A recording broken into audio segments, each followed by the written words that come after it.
Good morning students. SST 6 class जिसमें हमारा third chapter है। तो ये एक्चुअल सिलेबस देखें, जो न्यू सिलेबस है उसके अकॉर्डिंग थर्ड है, लेकिन ओल्ड बुक के अकॉर्डिंग ये फोर्थ चैप्टर मिलेगा आपको बुक में। और जो हमारा सेकंड चैप्टर था वो हमने, आपको पता ही है कि सेकंड और थर्ड को कंबाइन करके बनाया गया था, वो हम रीड कर चुके हैं और उसके क्वेश्चन आंसर भी मैं आपको प्रोवाइड करवा चुका हूँ। आज हम एक नया चैप्टर शुरू करेंगे। हमने पिछले चैप्टरों में ये देखा कि किस तरह से मनुष्य ने अपने आप में बदलाव किया, अपने आसपास की चीज़ों में बदलाव किया, किस तरह से मानव एक मतलब संग्रहकर्ता, शिकारी से एक बस्ती में रहने वाला मानव बनना शुरू किया। किस तरह से उसने खेती बाड़ी करने की स्टार्टिंग की, उसमें हमने पीछे ये भी पढ़ा उसका खाने में वो किस तरह से फल फ्रूट शिकार करके अपना पेट भरता था और किस तरह के पत्थरों से बने हुए हथियार यूज़ करता था। तो हम ये थोड़ा बहुत ऐसी जो मतलब आरंभिक मनुष्य था उसके बारे में बातें पढ़ चुके हैं। अब हम पढ़ेंगे कि जो आरंभिक मनुष्य था, जो मनुष्य ने अब रहना शुरू किया, मतलब कहाँ रहने लगा, नगरों में, शहरों में, तो किस तरह से गांव नगरों का निर्माण हुआ, वो चीजें हम इसमें पढ़ेंगे कि आरंभिक नगर थे, जो मीन्स स्टार्टिंग में जो टाउन वगैरह जो बने थे, शहर जो बनने लगे थे, वो किस तरह से डेवलप हुए थे। और ये मेनली हम बेटा इंडिया के बारे में ही पढ़ रहे हैं, तो मेनली हमारा टॉपिक यहाँ इंडिया से जुड़ा रहेगा। अब यहाँ चैप्टर की स्टार्टिंग किस तरह से होती है वो देखते हैं। ये ऊपर आप देख सकते हो, दो बच्चों की पिक्चर दी गई है, इनका कुछ डिस्कशन दिया हुआ, ये पढ़ते हैं। पुराने भवन का संरक्षण। देखो संरक्षण क्या होता है, रख रखाव करना, किसी चीज को सुरक्षा प्रदान करना, वो होता है संरक्षण, बचा के रखना। जसपाल और हरप्रीत अपने घर के पास की गली में क्रिकेट खेल रहे थे। उन्होंने देखा कि कुछ लोग उस खंडर घर की तारीफ कर रहे थे। खंडर मतलब जो टूटा फूटा, बिल्कुल टूटा फूटा होता है, पुराने मकान होते होंगे, आपने देखे होंगे कई गाँव में या शहरों में, जहाँ शहर की पुराने घर होंगे, जहाँ पुरानी बस्तियां होंगी, मतलब जो पहले वाले लोग, पहले जहाँ लोग रहते थे, तो उनमें आप जाकर देखोगे बाजार वगैरह के अंदर, तो वहाँ आपको उनके अंदर आपको पुराने घर देखने को मिलेंगे जो आज बिल्कुल टूट फूट चुके हैं। तो वो जो होते हैं वही खंडर होते हैं बेटा। नेक्स्ट उसमें कहता है की तारीफ कर रहे थे, जिसे गली के बच्चे भूतहा घर कहा करते थे। भूतहा मतलब घर, गली के बच्चे तो उसको घर को क्या कहते थे, भूतहा घर, जिसमें भूत रहते हैं। एक ने कहा इसकी वास्तुकला को देखो, मतलब जो लोग तारीफ कर रहे थे ना वो वास्तुकला की बात कर रहे हैं। वास्तुकला मतलब जो उसका आर्किटेक्चर है, जो उसकी बनावट है। क्या आपने कहीं लकड़ी पर इतनी सुंदर नक्काशी देखी है? नक्काशी क्या होते हैं बेटा, डिज़ाइन वगैरह होते हैं। आपने अगर आप जैसे अगर बरवाला से बिलोंग करते हो, तो मतलब जहाँ भी आप रहते हो, आप पुराने जो घर बने हुए हैं बहुत पुराने, आपके ये मान के चलो आपके जो ग्रैंड पेरेंट्स हैं ना, उनके बचपन के जो घर होंगे, उन घरों में आप देखोगे जाकर तो डोर जो है, मेन डोर है या अंदर जो रूम्स के डोर हैं, उनके ऊपर बहुत अच्छे अच्छे डिज़ाइन बने होते थे। तो उसकी बात कर रहे हैं कि लकड़ी पर इतनी सुंदर नक्काशी देखी है। दूसरी महिला ने कहा, मतलब एक दूसरी महिला ने ये बात कही कि क्या आपने लकड़ी पर इतनी सुंदर नक्काशी देखी है? हमें मंत्री जी को पत्र लिखकर कहना चाहिए कि वह इस खूबसूरत घर को सुरक्षित रखने के लिए इसकी मरम्मत कराने की व्यवस्था करे। कि हमें मंत्री से बात करनी चाहिए कि इस घर को सुरक्षित रखो, ये तो बहुत ही पुरानी चीज़ है। यह सब सुनकर जसपाल और हरप्रीत सोचने लगे कि इस पुराने खंडर से लोगों का इतना लगाव क्यों हो सकता है। तो आपके मन में भी आता होगा कि ऐसे क्या चीज़ें होती हैं। तो इस तरह से हम शुरुआत करते हैं हमारे आरंभिक नगर की। अब ये दोनों भी सोच रहे हैं और आपके मन में भी आ रहा है कि क्या कारण है उनका इतना उसको संभाल के रखने का। हड़प्पा की कहानी यहाँ आपको बताई जाती है। आज से लगभग अक्सर पुरानी इमारत अपनी कहानी बताती है, मतलब जो भी आप पुराने भवन देखोगे, जो भी चीज़ें देखोगे, उसमें उसकी कहानी उसी के अंदर होती है। लगभग 150 साल पहले जब पंजाब में पहली बार रेलवे लाइन बिछाई जा रही थी, तो इस काम में जुटे इंजीनियरों को अचानक हड़प्पा पुरा स्थल मिला। हड़प्पा पुरा स्थल मतलब जो प्राचीन स्थल था, जो आधुनिक पाकिस्तान में है। मतलब आज ये जो पंजाब की बात कर रहे हैं बेटा, देखो पंजाब के दो हिस्से हैं, एक पंजाब जो है वो हिंदुस्तान के अंदर है और आधा पंजाब कहाँ है, पाकिस्तान में है। तो जब 150 साल पुरानी बात हो रही है ना, तो उस समय पाकिस्तान और भारत सारा एक ही एरिया होता था। तो उस समय देखो अंग्रेज, आपको पता है होगा कि अंग्रेज हमारे देश में बहुत लंबा शासन करके गए हैं, 250-300 साल तक। तो उस दौरान उन्होंने यहाँ पर क्या किया, ट्रेनों के लिए रेलवे लाइन बिछानी शुरू कर दी, अपने काम को ज़्यादा अच्छा करने के लिए, भारत के हर क्षेत्रों को अपने कब्जे में लाने के लिए उन्होंने वहाँ पर जल्दी पहुँचने के लिए ट्रेन का सिस्टम शुरू किया। तो ऐसे ही पंजाब का जो एरिया था, जो आज पाकिस्तान के अंदर है, वहाँ पर क्या किया जा रहा था, वहाँ पर रेलवे लाइन बिछाई जा रही थी। तो कुछ इंजीनियरों ने देखा क्या कि वहाँ कुछ खंडर हैं, वहाँ कुछ ईंटें मिल रही हैं। लोग जो थे उस आसपास के लोग, वहाँ वो कुछ ईंटें निकाल कर यूज़ कर रही थी। उनके रास्ते में जब वो ट्रेन की लाइन बिछा रहे थे तो रास्ते में खुदाई तो करनी पड़ती है, उनको कुछ पुरानी ईंटें मिली और वो ईंटें पुरानी जो थी वो उनको कन्फ्यूज कर रही थी कि ये कैसे हैं, इतनी पुरानी ईंटें कहाँ से आई होंगी। तो यही इसके अंदर दिया हुआ है। उन्होंने सोचा कि यह एक ऐसा खंडर है जहाँ से अच्छी ईंटें मिलेंगी। यह सोचकर वे हड़प्पा के खंडरों से हजारों ईंटें उखाड़ ले गए, जिससे उन्होंने रेलवे लाइनें बिछाई। इससे कई इमारतें पूरी तरह नष्ट होगी। अब देखो क्या दिक्कत आई, उन्होंने देखा कि यहाँ पर कुछ पुरानी ईंटें हैं। अब उन्होंने सोचा हमें नई ईंटें लाने की जरूरत ही नहीं है, क्यों ना इन ईंटों का यूज़ कर ले। अगर उन्हें उस समय पता होता कि ये प्राचीन सभ्यता है तो वो उसका यूज़ नहीं करते। तो उसके यूज़ करने की वजह से बहुत सारी दीवारें जो थी उस जगह की वो क्या होगी, नष्ट हो गई। उसके बाद 80 साल पहले पुरातत्वविदों ने इस स्थल को ढूंढा और तब पता चला कि यह खंडर उपमहाद्वीप के सबसे पुराने शहरों में से एक है। मतलब जब पुरातत्वविद आप जानते हो, जो पुराने जो अवशेष होते हैं, इमारतें होती हैं, भवन होते हैं, सिक्के वगैरह, जो भी पुरानी चीज़ें होती हैं उनका जो अध्ययन करते हैं वो पुरातत्वविद होते हैं। तो 80 साल पहले वो वहाँ पर पहुँचे, उन्होंने उसकी मतलब एक तरह से जाँच पड़ताल की। तो उन्हें पता चला कि यहाँ हमारे उपमहाद्वीप में, भारत उपमहाद्वीप का, हिंदुस्तान का सबसे पुराना शहर बसा हुआ था। चूंकि इस नगर की खोज सबसे पहले हुई थी, इसलिए बाद में मिलने वाले इस तरह के सभी पुरास्थलों में जो इमारतें और चीजें मिली उन्हें हड़प्पा सभ्यता की इमारत कहा गया, क्योंकि सबसे पहले तो इसी नगर की खोज हुई ना। अब इसके बाद जो मिला उसको हड़प्पा सभ्यता कहा गया। किस सभ्यता के नाम से जाना गया, हड़प्पा। इन शहरों का निर्माण लगभग 4700 साल पहले हुआ था। देखो 4700 साल पहले, बहुत पुराने समय की बात होने लग रही है। नेक्स्ट इसमें क्या है, नेक्स्ट इसमें थोड़ा सा ये देखोगा कि प्राय पुरानी इमारतों को तोड़कर उनकी जगह नए भवन बनाए जाते हैं। क्या तुम्हें लगता है कि पुरानी इमारतों को सुरक्षित रखना चाहिए? देखो उन इमारतों को बड़ा जरूरी है जो किसी सभ्यता से जुड़ी हो, तो हमें उनको बचाकर रखना चाहिए। ठीक है, आगे बढ़ते हैं। इन नगरों की विशेषता क्या थी, मतलब क्या खास बात थी इन शहरों की, इन नगरों की, वो हम पढ़ते हैं। इन नगरों में से कई को 2 या उससे अधिक हिस्सों में विभाजित किया गया था। मतलब बहुत सारे जो नगर थे ना वो 2 पार्ट्स में डिवाइड थे। कितने पार्ट्स में डिवाइड थे? 2 पार्ट्स में डिवाइड थे। ठीक है, प्राय पश्चिमी भाग छोटा लेकिन ऊंचाई पर बना होता था और पूर्वी हिस्सा बड़ा तथा लेकिन निचले हिस्से में होता था। अगर मैं आपको एक पेपर पर समझा देता हूँ, देखो कैसे होते थे ये। देखिए यहाँ क्या कहता है कि जो ये मान लो एक पूरा शहर हो गया, ये क्या हो गया, एक पूरा नगर हो गया, इसके 2 पार्ट्स हो गए। इसके क्या हो गए? 2 पार्ट्स। अगर डायरेक्शन की बात करें तो ये नॉर्थ डायरेक्शन होगी, ये साउथ हो गई, ये ईस्ट हो गई और ये वेस्ट होगी। अब देखो इसमें क्या कहता है कि जो पश्चिमी भाग है वो छोटा होता था, वेस्ट मतलब ये पश्चिमी भाग है हमारा और ये पूर्वी भाग है हमारा। तो ये भाग जो होता था ये एक छोटा सा एरिया होता था और ये एक बड़ा एरिया होता था। और इस एरिया की खास बात क्या थी, ये सबसे ऊंचा होता था। ये क्या होता था? ऊंचाई पर होता था और ये निचाई पर होता था। ठीक है, तो 2 डिफरेंस तो ये हो गए, ये 2 खास बातें पता चली। पहली खास बात क्या है, पहली विशेषता कि ये नगर मतलब जो ये प्राचीन नगर थे ये 2 भागों में बटे होते थे। कितने भागों में विभाजित थे? 2 भागों में। एक भाग तो पश्चिम की तरफ होता था और एक भाग पूर्व की तरफ। पश्चिमी भाग आकार में छोटा होता था लेकिन ऊंचाई पर होता था। पूर्वी हिस्सा बड़ा तो होता था लेकिन नीचे की तरफ होता था। अब इसमें और क्या खास बात कहता है, उसमें कहता है फिर ऊंचाई वाले भाग को पुरातत्वविद नगर दुर्ग कहते थे। ये जो ऊंचा भाग है ना इसको किस नाम से जाना जाता था? नगर दुर्ग। दुर्ग क्या होता है बेटा? एक तरह से किला होता है, किले को दुर्ग कहा जाता है, तो नगर दुर्ग हो गया।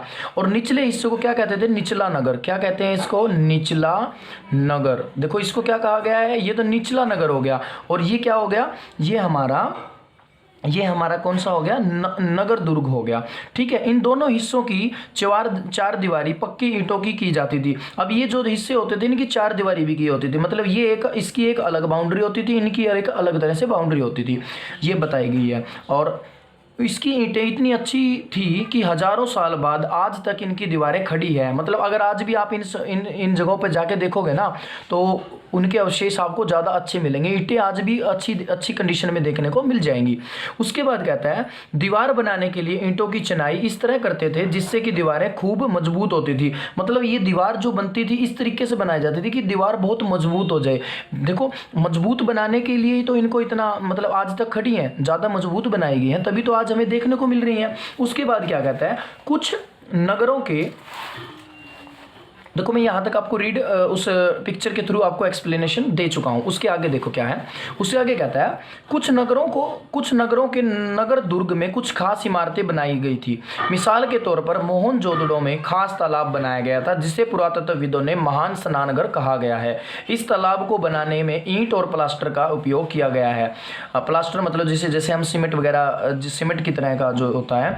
इसमें पानी का रिसाव रोकने के लिए प्लास्टर के ऊपर चारकोल की परत चढ़ाई गई है। चारकोल तुम जानते हो ना, जो चारकोल होता है, तारकोल जिसको हम बोल देते हैं, वो जिससे सड़कें वगैरह बनाई जाती है। अब देखो पानी की लीकेज रोकने के लिए क्या चढ़ा दिया उसके ऊपर एक परत लगा दी, किसकी, चारकोल की।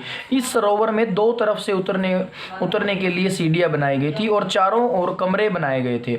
इसमें भरने के लिए पानी कुएं से निकाला जाता था, उपयोग के बाद इसे खाली कर दिया जाता था। शायद यहाँ विशिष्ट नागरिक विशेष अवसर पर स्नान किया जाता था। देखो इसमें कैसे समझाने लग रहा है, इसमें कहता है कि जो ये एरिया होता था, नवदुर्ग होते थे, इनमें कई जगह पर क्या पाया गया है, कई जगह पर एक तालाब मिला है। क्या मिला है, एक तालाब, जिसके आसपास क्या है, आसपास कमरे बने हुए, जिसके चारों तरफ क्या बने हुए हैं, कमरे बने हुए हैं। ठीक है, ऐसे तो ये क्या हुए हैं, ये कमरे हो गए। और ये कैसा है, ये एक ऐसा स्नानघर की तरह बनाया गया जिसके अंदर सीढ़ियां उतरती हैं, ये सीढ़ियां उतर रही हैं।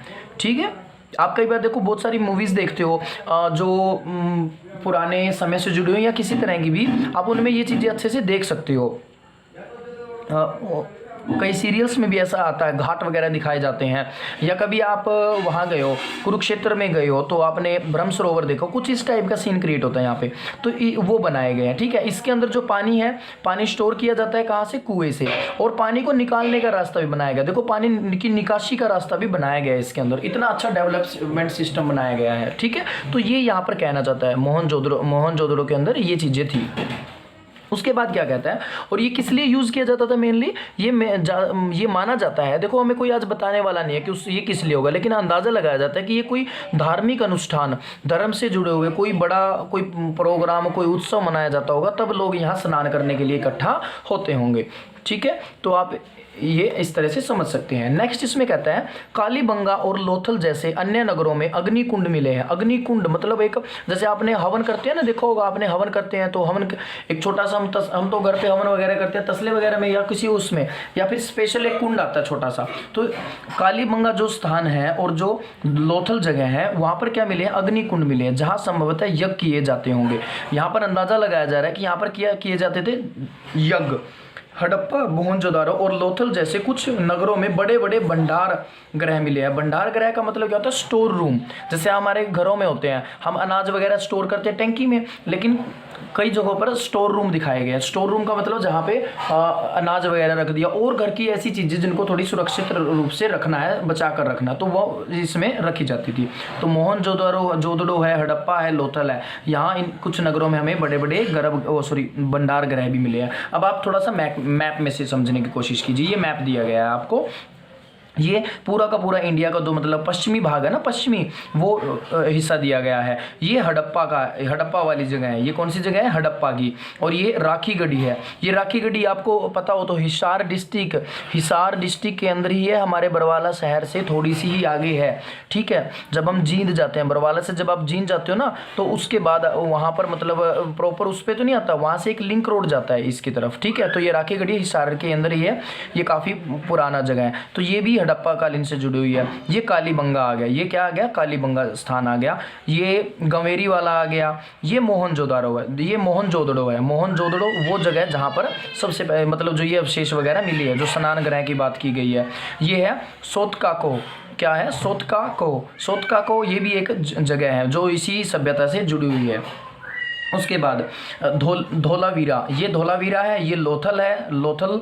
और ये जो है ये हमारा सुरकोतदा है, सुरकोतदा। ठीक है, तो ये एरिया जो है ये नदियां दिखाई गई हैं। रावी नदी है, चनाब है, झेलम है, ये नदियों का दिखाया गया है। तो एक चीज़ देखो आप, ये सारे के सारे नदियों के आसपास हैं। ये सारी चीज़ें जो हैं नदियों की, ये सिंधु नदी जाने लग रही है ना, देखो नदियों के आसपास की जगह है। तो मतलब आरंभिक जो नगर बसे थे वो नदियों के पास बचे थे। क्यों, पानी वगैरह की सुविधा अच्छी मिल जाती थी। उसके बाद इसके बारे में क्या कहता है ऊपर, ये आधुनिक पाकिस्तान के पंजाब और सिंध प्रांतों भारत के गुजरात, राजस्थान, हरियाणा और पंजाब प्रांतों में मिले हैं। मतलब ये जो ब्लैक डॉट वाले प्लेसेस है ना, ये कहाँ मिले हैं, पाकिस्तान का, जो आज पाकिस्तान का एरिया है उसके अंदर जो पंजाब है, सिंध प्रांत है जो पाकिस्तान का। भारत की अगर बात करें तो भारत के गुजरात, हरियाणा, पंजाब, राजस्थान के अंदर ये जगह मिली है। इन सभी स्थलों से पुरातत्वविदों को अनोखी वस्तुएं मिली है। मतलब एक अजीब तरह की वस्तुएं, बहुत ही अच्छी वस्तुएं मिली है जो अद्भुत है। जिसमें क्या है, मिट्टी के लाल बर्तन मिले हैं जिन पर काले रंग के चित्र बने हो। देखो ध्यान से देखो,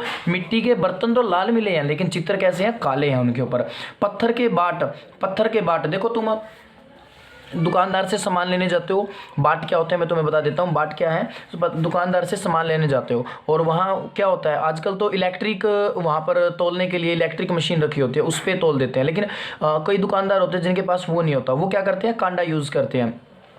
ठीक है, उसमें फिर वो 1 किलो का ब्लैक कलर के लोहे की चीज़ रखते हैं ना, लोहे का एक मतलब एक तरह से आप ये पीस होते हैं लोहे के, इस पे 1 kg लिखा होता है, 2 kg, 500 ग्राम, 200 ग्राम ऐसे। तो वो बेटा किसके बनाए हुए थे, पहले पत्थर के थे। मोहर मतलब स्टैम्प्स हैं, स्टैम्प की बात होने लग रही है। ठीक है, उसके बाद मन के मतलब जो मनिए होते हैं, मोती वगैरह। तांबे के उपकरण, तांबे से बने हुए कुछ उपकरण, औजार वगैरह थे। पत्थर के लंबे ब्लेड, पत्थर के ब्लेड मिले हैं। तो ये सारी चीज़ें यहाँ पर मिली हैं इन जगहों से। ठीक है, तो ये देखो हमने 2 चीज़ें पढ़ी यहाँ पर। एक तो ये पढ़ा कि हड़प्पा की कहानी क्या थी। हड़प्पा की कहानी क्या थी, रेलवे लाइन बिछाई जा रही थी लगभग 150 साल पहले।